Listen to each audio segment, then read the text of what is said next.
जय हिंद दोस्तों, मैं महेश चमोली स्वागत करता हूं आपका दून डिफेंस अचीवर्स में। हम लोग प्रोनाउन की सीरीज कर रहे हैं। तो प्रोनाउन में हम लोगों ने प्रोनाउन की डेफिनेशन के बाद, प्रोनाउन के टाइप्स के बाद आज हम लोग एक अलग टॉपिक पे पहुंच गए। रिलेटिव प्रोनाउन का हम लोगों ने पिछले लेक्चर में पूरा बेस जाना, कॉन्सेप्ट जाना उसका क्या है, और अब रिलेटिव प्रोनाउन से रिलेटेड कुछ क्वेश्चंस मैं आपके सामने लेकर के आया हूँ। These are very easy question, these are very easy to understand and you must be able to understand these all questions and will be able to solve these all questions। बहुत आसान है। तो चलिए जरा देखते हैं क्वेश्चंस को and let's see can we make it or not। तो देख लेते हैं हम लोग। he is the man with, आगे हम लोगों को बनना है एक रिलेटिव प्रोनाउन दीपक लिव्स, ऐसा वो बोलना कह रहा है कि वो एक ऐसा आदमी है जो दीपक के साथ रहता है, ऐसा कुछ बोल रहा है। The man dash is standing here is my uncle. आगे कह रहा है this is the girl dash I love. आगे कह रहा है he is the boy dash works hard. This is the house that my father built. This is the same pen dash my father gave writes very well. And she has bought a car dash color is white। अच्छा, give writes very well, ये थोड़ा सा comma होना चाहिए यहाँ पे। अब हम लोगों को फिल इन द ब्लैंक्स में भरना क्या है मैं आपको बता दूँ। या तो हम लोग इसमें who लगाएंगे, या which लगाएंगे, और या that लगाएंगे, और या whom लगाएंगे। ये सब चीज़ें हमने देखनी है। तो क्या आएगा, एक तो हमें ध्यान रखना है this is the man with. अब देखो बेटा, ये विद आ गया और विद एक preposition है।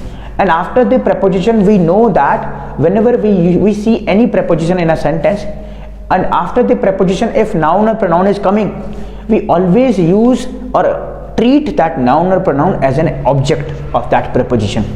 तो ये preposition के बाद अगर object आता है तो यहाँ पे who नहीं होगा, यहाँ पे मुझे लिखना पड़ेगा whom object के लिए, क्योंकि एक ही है। अच्छा, that कहाँ आता है? that आता है नॉन लिविंग के लिए। who कहाँ आता है? who आता है सब्जेक्ट के लिए। तो चलिए चलते हैं। The man dash is standing here is my uncle. अच्छा, यहाँ पे बात मैन की हो रही है, ये एक पर्सन है और ये सब्जेक्ट भी है सेंटेंस का।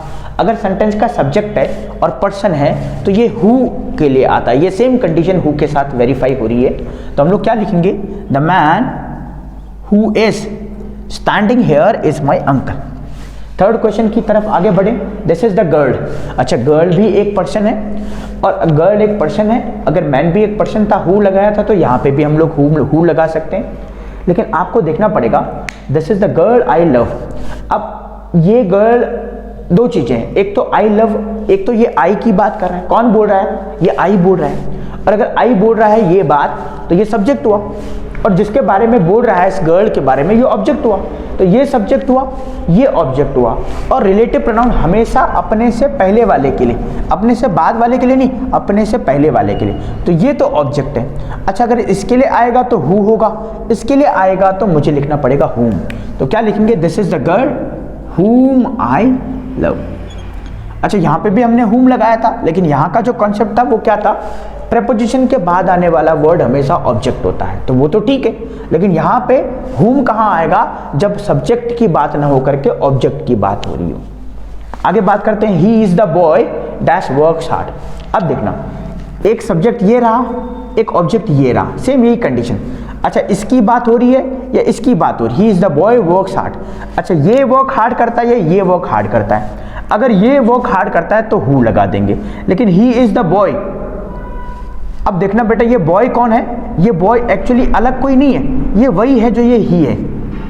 ही इज द बॉय। जैसे मैं ये बोलूं कि मैं ही वो हूं, तो वो कौन हूं? वो मैं हूं। आप ही वो हैं, वो कौन है? आप। तो ये बिल्कुल एक दूसरे की ही बात कर रहे हैं। तो ये कौन है? ये ही। और ये ही क्या है? हम लोग जानते हैं ये सब्जेक्ट है। और अगर सब्जेक्ट के लिए यूज करना है तो हम लोगों को लगाना पड़ेगा हु। आगे चलते हैं। This is the house dash my father built. अब हम लोगों को देखना पड़ेगा बात किसकी हो रही है, इस हाउस की बात हो रही है। अच्छा, ये हाउस सब्जेक्ट आएगा या ऑब्जेक्ट आएगा वो तो बात की बात है, लेकिन यह हाउस नॉन लिविंग है और नॉन लिविंग के लिए हमारे पास सिर्फ विच होता है। तो हम लोग लिखेंगे this is the house which my father built. आगे लिखेंगे द सेम पेन। अच्छा, सेम के लिए आपको याद होगा मैंने कहा था नासाफ वॉस। नासाफ मतलब एन मतलब नन और नथिंग, ए मतलब एनी, दूसरा ए का मतलब था और, एस का मतलब था सेम और सच, एफ का मतलब था फ्यू, ओ का मतलब था ओनली, एल का मतलब था लिटिल और एस का मतलब था सुपरलेटिव डिग्री। तो ये सब आपको याद रखना है। अगर आपने वो वीडियो नहीं देखा है तो आप जाकर के यूट्यूब चैनल पे, हमारे दून डिफेंस अचीवर्स के ऑफिशियल यूट्यूब चैनल पे जाकर के प्लेलिस्ट वाले सेक्शन में जाकर के प्रोनाउन वाला सेक्शन एक तरह से देख सकते हैं। तो यहाँ पे this is the same pen that मुझे लिखना पड़ेगा, ना ही मैं हु लिखूंगा, ना ही मैं यहाँ पे विच लिख सकता हूँ, ना ही मैं यहाँ पे हुम लिख सकता हूँ, क्योंकि ये नॉन लिविंग है। आगे बोल रहा है she has bought a car dash colour is white. अब बात किसकी हो रही है? कार की। और ये सी अलग है। अच्छा, ये व्हाइट है सी या ये कार है सी? तो मुझे लिखना पड़ेगा कि भाई ये सब्जेक्ट है और ये ऑब्जेक्ट है। तो ये ऑब्जेक्ट की बात हो रही है तो शायद हम लोग हुम लगाते, लेकिन ये ऑब्जेक्ट क्या हो गया? Non living. और अगर नॉन लिविंग हो गया तो मुझे लिखना पड़ेगा दिस इज द कार और she bought a car which colour is white, और she has bought a car which colour is white. और यहाँ पे हुज भी लिख सकते हैं हम लोग, हुज कलर इज व्हाइट, दोनों हो सकते हैं, क्योंकि ये पोजीशन की बात कर रहा है। और मैंने कहा था कि भाई हुज तब आएगा जब उसके बाद कोई ना कोई नाउन प्रोनाउन आ रहा होगा। तो ये हम लोगों ने 6 से 7 क्वेश्चन देखे रिलेटिव प्रोनाउन के ऊपर। आई होप आपको बड़ी हेल्प मिली होगी इससे। इसके ऊपर बेस्ड हम लोगों ने लेक्चर पहले डिस्कस कर लिया था, उस लेक्चर के ऊपर ही ये क्वेश्चंस है जो क्वेश्चन हम लोगों ने डिस्कस कर लिए हैं। तो रिलेटिव प्रोनाउन की वीडियो यहीं रखते हैं। आई होप आपको रिलेटिव प्रोनाउन से बड़ा हेल्प मिला होगा। हम लोग मिलते हैं नेक्स्ट वीडियो में, तब तक के लिए जय हिंद।